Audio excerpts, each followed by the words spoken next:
आप देख रहे हैं न्यूज 24। मैं हूं मानक गुप्ता और मेरे साथ हैं हमारे एडिटोरियल डायरेक्टर अजीत अंजुम। साथ ही हमारे साथ हैं वरिष्ठ पत्रकार प्रदीप सिंह और गौतम लाहिरी भी। इसके अलावा हमारे साथ थोड़ी देर में जुड़ेंगे आरसी कुंटिया, जो कि वेस्ट बंगाल प्रदेश कांग्रेस कमेटी के इंचार्ज हैं। इन सबको हमने स्टूडियो में इसलिए जुटाया है क्योंकि आज हम दिखाने जा रहे हैं एग्जिट पोल के नतीजे। 5 राज्यों का चुनाव आज खत्म हो गया है। पश्चिम बंगाल में आज आखिरी दौर की वोटिंग हुई है। अब दिग्गजों को इंतजार है अपनी किस्मत का पिटारा खुलने का। जनता किसे पहनाएगी ताज और किसका डब्बा होगा गोल।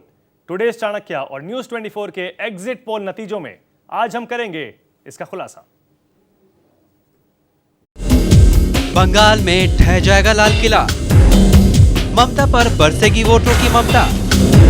असम में कौन करेगा राज, तमिलनाडु में किसे मिलेगा ताज, केरल में किसकी बनेगी सरकार। सवाल कई हैं, लेकिन फिलहाल लगता यही है कि पश्चिम बंगाल में इस बार भारतीय राजनीति का बहुत लंबे समय में सबसे बड़ा उलटफेर होने जा रहा है। 34 साल से वाम मोर्चा जो कि पश्चिम बंगाल पर राज कर रहा है, हो सकता है कि इस बार उसका डब्बा गोल हो जाए।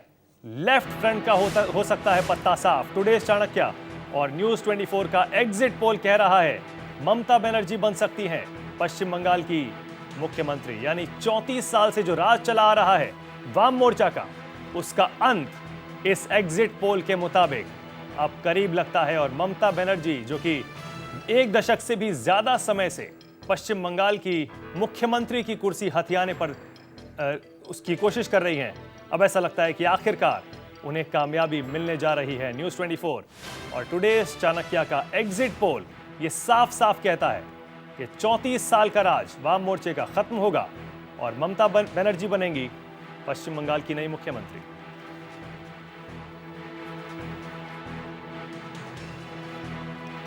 आपको थोड़ी देर में बताएंगे कि पश्चिम बंगाल में एग्जिट पोल के मुताबिक ममता बनर्जी की तृणमूल कांग्रेस और कांग्रेस के गठबंधन को कितनी सीटें मिलने वाली हैं और वाम मोर्चे का इस बार क्या हाल होने वाला है।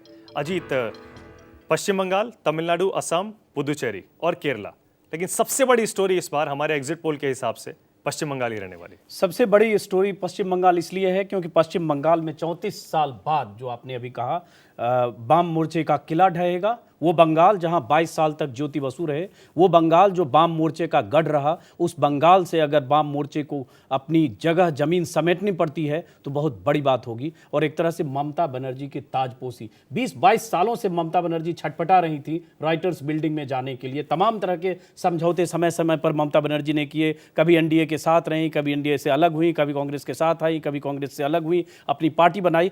क्या लगता है कि ममता बनर्जी कुर्सी के बिल्कुल करीब हैं? 2-3 दिन बाद 13 तारीख को जब नतीजे आएंगे तो ममता बनर्जी, बिल्कुल हमको लगता है कि इसमें शायद सीपीएम को भी शक नहीं है कि ममता बनर्जी आ रही है। ये चुनाव से की घोषणा से पहले, खासतौर से जिस तरह से पिछले 1-1.5 सालों में का जो घटनाक्रम है पश्चिम बंगाल का, उससे लेफ्ट को भी लगने लगा था कि उनके हाथ से सत्ता जा रही है। मुख्यमंत्री अगर चुनाव के दौरान माफ़ी मांगे और ये स्वीकार करें कि हमारे कैडर ने लोगों की निजी जिंदगी में हस्तक्षेप किया, तो ये बहुत बड़ी बात है।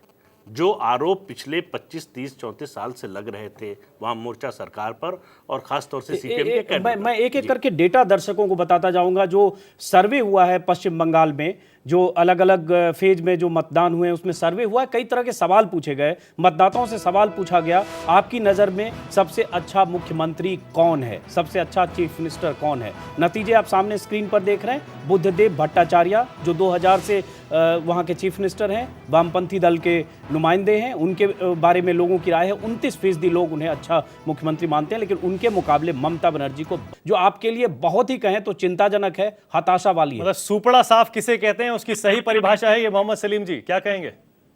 मैं ये कह रहा हूँ कि मैं राशि विज्ञानी नहीं हूँ, आपके राशि और आंकड़ों पर मैं टिप्पणी नहीं कर रहा हूँ। मैं ये कह रहा हूँ कि चुनाव में लोकतंत्र में हार जीत दोनों होता है। अभी चुनाव में, जब तक चुनाव चल रही थी हम प्रचार कर रहे थे, अभी चुनाव बक्सा बंदी हो गया है। अब नतीजा 3 रोज बाद आएंगे, टिप्पणी उसके ऊपर करेंगे। और ये कहता हूँ कि जो लोग ये कह रहे हैं कि चलिए आप अपना एनालिसिस बता दीजिए, अपना एनालिसिस बता दीजिए। आप कह रहे हैं कि आप इस पर कमेंट नहीं करेंगे। आपके हिसाब से आपकी कितनी सीटें आ रही हैं मोहम्मद सलीम साहब?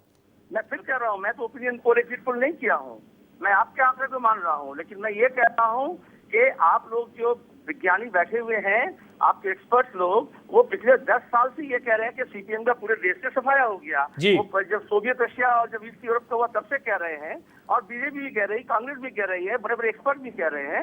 हम ये कह रहे हैं कि इतना आसानी नहीं है। हमारा एक मूवमेंट है, एक संगठन है, चुनाव में हार जीत है, लेकिन हम साफ नहीं जी। हैं, इतना कह सकते हैं। सलीम साहब, आप सीपीएम के बहुत जमीनी नेता हैं, आप इतना तो कह सकते हैं, आप ये कह सकते हैं दावे के साथ कि पश्चिम बंगाल में एक बार फिर आपकी सरकार बनने जा रही है, ये कह सकते हैं आप आज की तारीख में? ठीक कहेंगे ना, तो मैं ज्योतिष हूँ ना मैं राशि विज्ञानी हूँ। मैं ये कह रहा हूँ कि मैं हूँ, वामपंथी है और रहेगा। चुनाव में हार जीत है। आप जो कहते हैं कि उठ गया, खत्म हो गया, लाश निकल गया, वह इतना आसान नहीं है। देखिए, एक बात तो आपको माननी पड़ेगी, ईमानदारी इतना, ये लेफ्ट के नेताओं की खासियत है। एक हिस्सा जो है वो ईमानदारी का है, वो एक बिल्कुल साफ मान रहे हैं। कोई किसी पार्टी का नेता हारती हुई पार्टी का नहीं मानता है, वो सीधे नहीं कह रहे हैं, कहना भी नहीं चाहिए। पॉलिटिकल पार्टी के लीडर होने के नाते वो कह रहे हैं कि हम हार रहे हैं, ममता बनर्जी आ रही हैं, लेकिन वो एक और आपको चेतावनी दे रहे हैं कि ये मत कहिए कि हम साफ हो गए।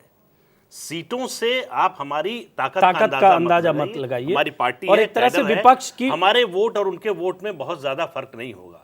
अच्छा, ये वो बताने की कोशिश। ठीक है, ये भी प्रदीप जी डिबेट का मुद्दा है। सलीम साहब, एक बार फिर आपसे एक सवाल जानना चाहेंगे। 33 साल तक, आप 34 साल तक अगर कहें 77 के बाद से लगातार सत्ता में रहे, क्या इस बार विपक्ष में बैठने को तैयार हैं?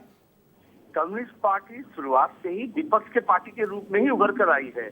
इत्तेफाक से बंगाल में लगातार हम सरकार में हैं और पूरे देश में हम विरोधी पक्ष में ही हैं। Marxist traditionally left and left are traditionally opposition. आपको ये मालूम होना चाहिए, आप देश के चैनल चलाते हैं, तो हम सत्ता की राजनीति नहीं करते हैं, लेकिन सत्ता में हम हैं, सरकार में हमें जिताए थे लोग।